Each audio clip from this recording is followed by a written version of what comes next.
Most recently, first of all, this is Joe DuPont. I live up in Towanda. I received a letter from Chesapeake Energy or Oil or whatever, and it spoke about the U.S. Army Corps of Engineers suddenly changing the rules on putting in pipelines, gas pipelines in Pennsylvania. And normally there was a 45-day permitting cycle that would allow you to get your pipelines permitted within 45 days, and that has been increased to 300 days. Now, it's been increased just in Pennsylvania. You understand, we're talking about a federal agency singling out a region, a state, one state, as to how long it'll take to get a permit to put in a pipeline. Now, there is some debate as to the ramifications of fracking. That's where they pressurize high pressure water with all kinds of nasty additives in it, and they push that and some sand down into the shale layers, and that allows pathways for the gas that's trapped under the earth to find its way out into the drilled areas, so it can be processed and sent out and be used to heat your home and cook your food and run power stations, and be compressed and used to run trucks and things like that.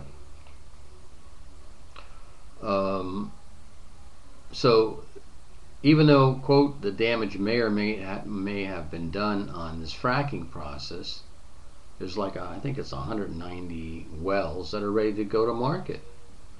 A lot of people in Towanda think all this gas is going to China, and then when you tell them it's going to New York, that doesn't seem to help them too much. They're still pissed off.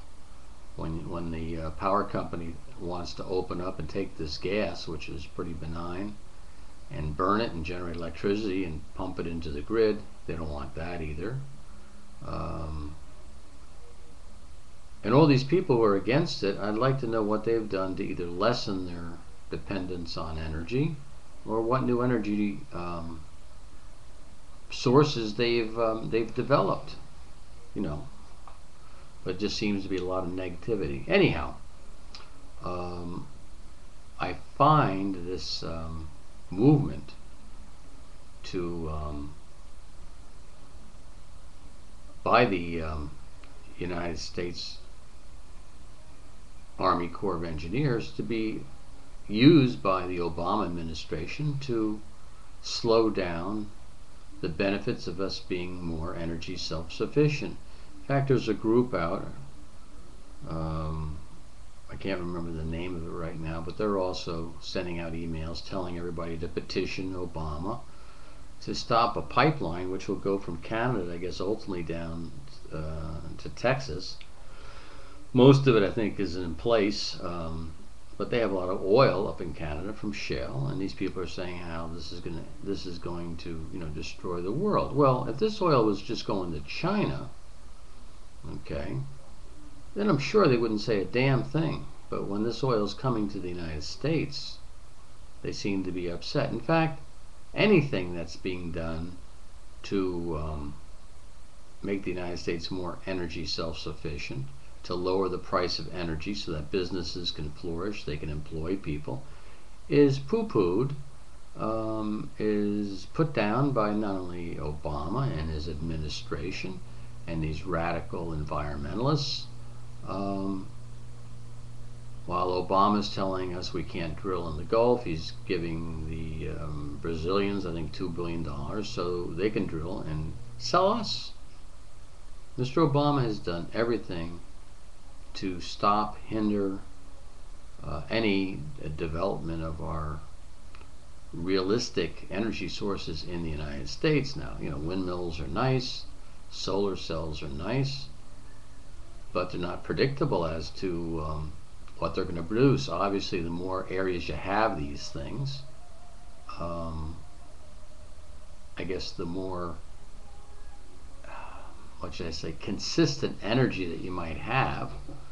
But at this point, these windmills are producing power, sometimes when you need it, sometimes when you don't, depending on the cloud cover.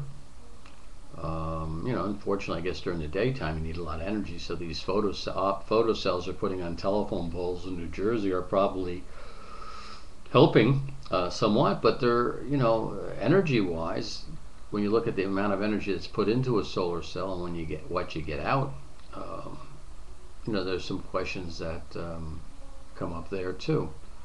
And that's not even talking about what kind of pollution you might have when you make these things. I don't know anything about that, but all I can tell you is that the Obama administration has done virtually everything they can to not only destroy us economically, but to destroy us energy-wise.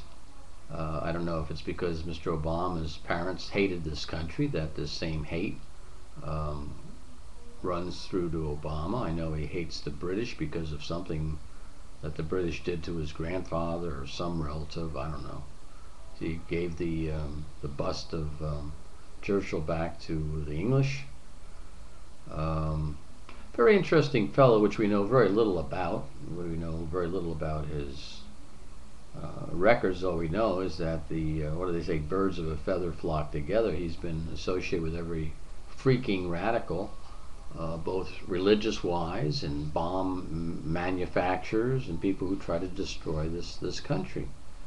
And even this raid on Bin Laden, apparently they're going to have a movie out, although he didn't want to, politicize this thing. Apparently he's going to politicize.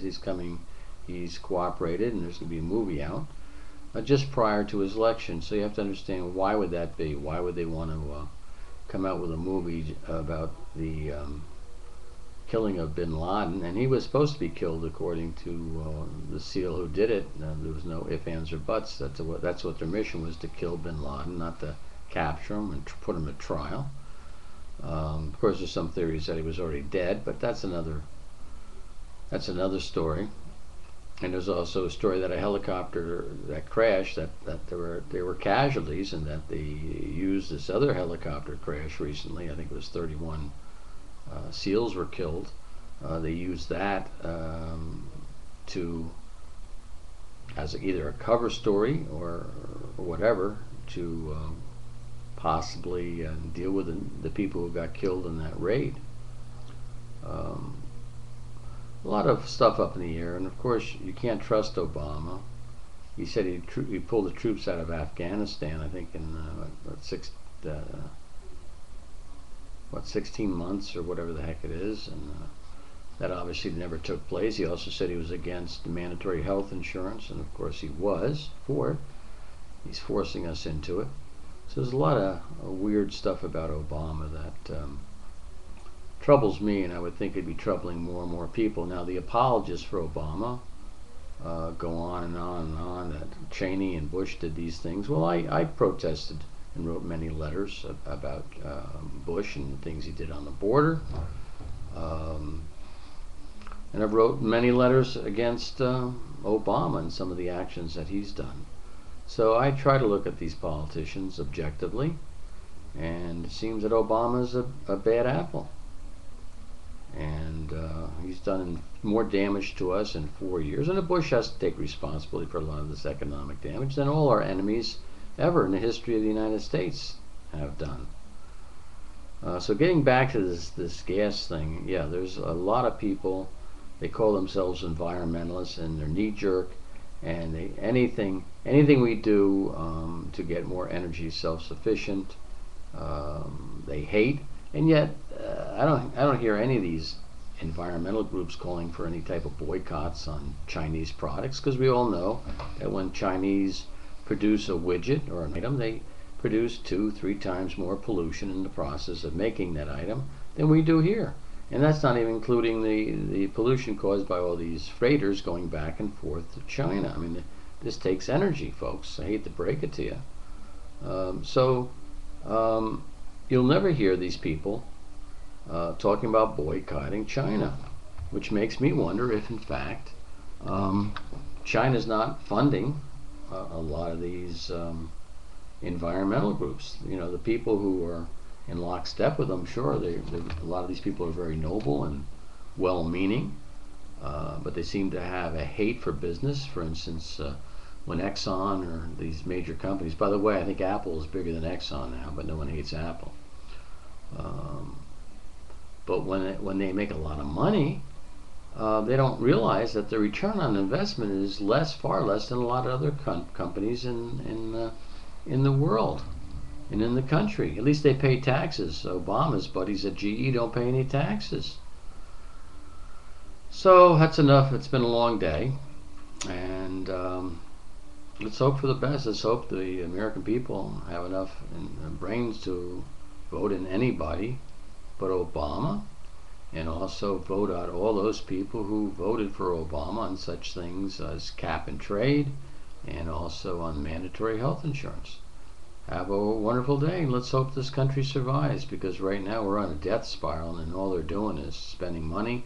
The people from the Federal Reserve and Goldman Sachs are all in this administration and the previous administrations, and they are driving us to go in debt. And the more debt we go into, the more money they make.